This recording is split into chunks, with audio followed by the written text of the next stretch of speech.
अल्लाह तुहानू खुश रखे, अल्लाह तुहाडे ते मेहरबानियां करे, तुहाडियां परेशानियां दूर करे। आयो बब्बर शेरो आयो।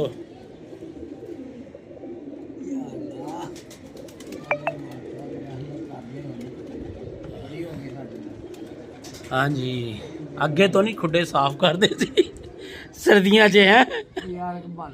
बहाना ही बाबा जी, मैं तो अगे कह रहा बहाना ही बहाना। हाँ कोई गल नहीं, अल्लाह बेहतर करेगा, टेंशन ना लो। मैं हूँ वही गल है ना, सेफ्टी अपनी करांगे तो बच्चे च रवांगे, वरना गुंजाइश कोई नहीं जेगी हुण। हाँ जी बीमारी हुंदी ना अक्सर जेड़ी केड़ा कबूतर उत्थे की कीता की नहीं कीता की कबूतर दा ओहदे झोला आया सी।